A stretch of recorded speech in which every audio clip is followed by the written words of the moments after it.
akan membahas sosok pejuang kemerdekaan dan juga Menteri Luar Negeri dalam Kabinet Pemerintahan Revolusioner Republik Indonesia. Mungkin banyak warga Sumatera Utara, terutama kalangan anak muda Batak yang tidak mengenal Kolonel Simbolon. Padahal, beliau juga termasuk pejuang kemerdekaan. Kolonel Malidun Simbolon lahir di Tarutung, Taput pada tanggal 13 September 1916.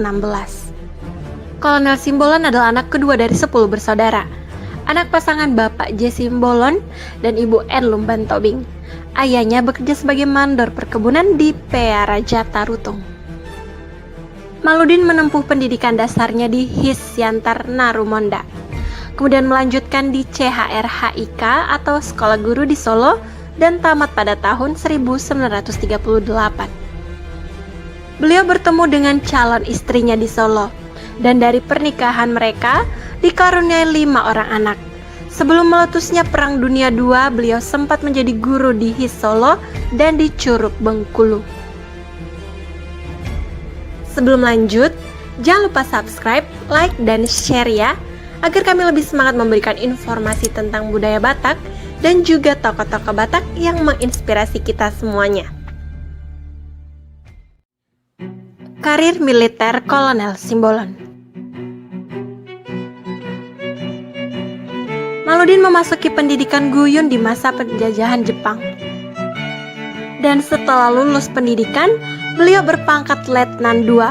Beliau kemudian ditugaskan di markas Batalion Guyun, Sumatera Selatan, pada bagian pendidikan dan pelatihan.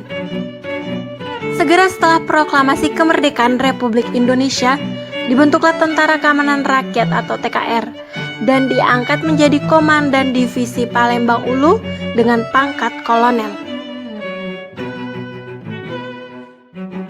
Dalam reorganisasi antar TKR se-Sumatera, Maludin menjadi Komandan Divisi 1 atau Lahat pada tahun 1945 sampai 1946 yang membawahi 4 resimen dan 15 batalion di Sumatera Selatan. Saat TKR dikembangkan menjadi Tentara Republik Indonesia atau TRI, Maludin menjadi Komandan Divisi 8 Garuda di Sumatera Selatan yang membawahi Lampung, Bengkulu, Palembang, dan Jambi. Ketika terjadi agresi militer Belanda II di Sumatera, dibentuk Pemerintahan Darurat Republik Indonesia atau PDRI, yang mana Aka Gani menjadi gubernur militer dan Maludin Simbolon menjadi wakilnya. Pada tahun 1950, Maludin diangkat sebagai Panglima Komando Tentara Teritorium 1, Bukit Barisan atau Cikal Bakal Kodam 1 atau BB, yang dibentuk bersamaan dengan dibentuknya Provinsi Sumatera Utara yang meliputi Aceh, Tapanuli Utara, Tapanuli Selatan, Sumatera Barat, dan Sumatera Timur. Simbolon adalah perwira dari Batak Toba. Selepas pengakuan kedaulatan, beliau menjadi Panglima Teritorium 1 atau Bukit Barisan BB pertama dengan wilayah komando Sumatera Utara. Pada pertengahan 1950, kepemimpinan Simbolon mengalami gejolak akibat kesenjangan antara daerah dengan pusat. Namanya sempat mencuat tak kala melakukan praktik penyelundupan di Teluk Nibung guna membiaya pembangunan asrama militer dan kesejahteraan para prajuritnya.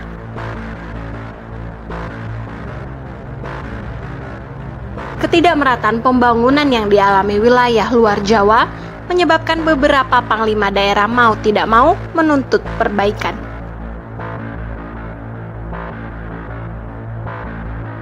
Pada 16 Desember 1956, Simbolon merumuskan ikrar bersama para perwira Bukit Barisan. Ikrar itu ditandatangani oleh 48 perwira yang menempati jabatan kunci. Inti dari ikrar itu menuntut adanya otonomi daerah yang lebih luas. Simbolon semakin berani melancarkan kritiknya dengan mendeklarasi berdirinya Dewan Gajah. Pada 22 Desember 1956, beliau berbicara di depan corong RRI Medan dan mengumumkan pemutusan hubungan sementara dengan pusat. Melalui dewan yang dibentuknya, Simbolon mengambil alih pemerintahan di Teritorium I. Meski tidak mengakui pemerintahan Kabinet Ali II, Simbolon masih menyatakan setia kepada Presiden Soekarno. Beliau juga menginginkan pemulihan duit tunggal Soekarno-Hatta. Alasan Simbolon membentuk Dewan Gajah beririsan dengan kekecewaan pribadi. Simbolon gagal terpilih sebagai KSAD. Saat proses penggodokan calon KSAD, Simbolon bersanding dengan Gatot Subroto dan Zulfikly Lubis. Namun pada akhirnya, pemerintah malah memilih Abdul Haris Nasution. Kelebihan Simbolon adalah bahwa dialah yang paling senior di antara ketiga orang itu. Beliau seorang komandan lapangan yang baik sekali dalam pengalaman staf yang cukup lama dalam komando seluruh Sumatera di masa perang kemerdekaan. Ucap Ulf Sun Hasen dilansir dari history.id. Drama penangkapan Kolonel Simbolon. Pagi buta, Simbolon membangunkan anak dan istrinya, memberitahu apa yang terjadi. Sebelum melarikan diri, mereka berdoa.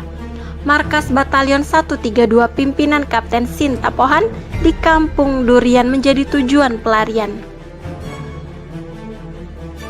Kolonel Maludin Simbolon lalu menyuruh padamkan semua lampu di rumahnya dan berangkat dengan membawa regu pengawal kediamannya menuju markas Batalion 132 pada pukul 4 pagi pada tanggal 27 Desember 1956. Tulis payung bangun dalam Kolonel Maludin Simbolon, liku-liku perjuangannya dalam pembangunan bangsa. Drama penangkapan Panglima Simbolon berakhir dengan kegagalan. Dari Kampung Durian, Simbolon meneruskan pelariannya ke Tapanuli dan membentuk basis perjuangan di sana.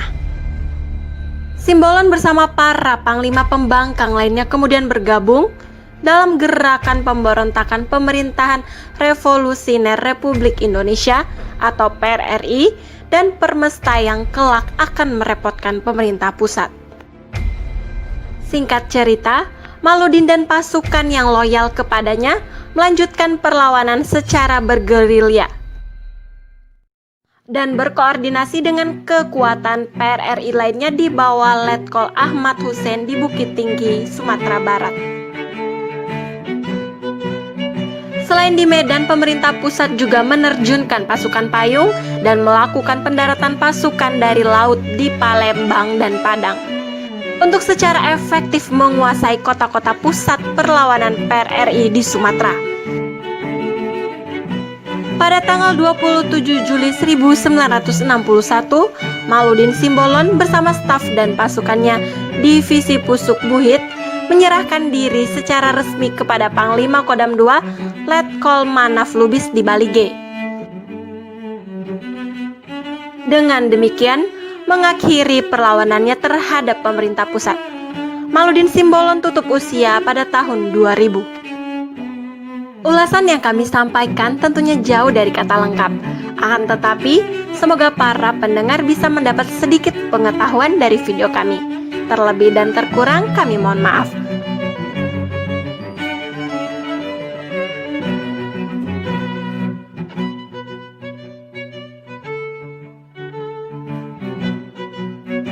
Semoga informasi yang kami sampaikan dapat memberikan kita pengetahuan.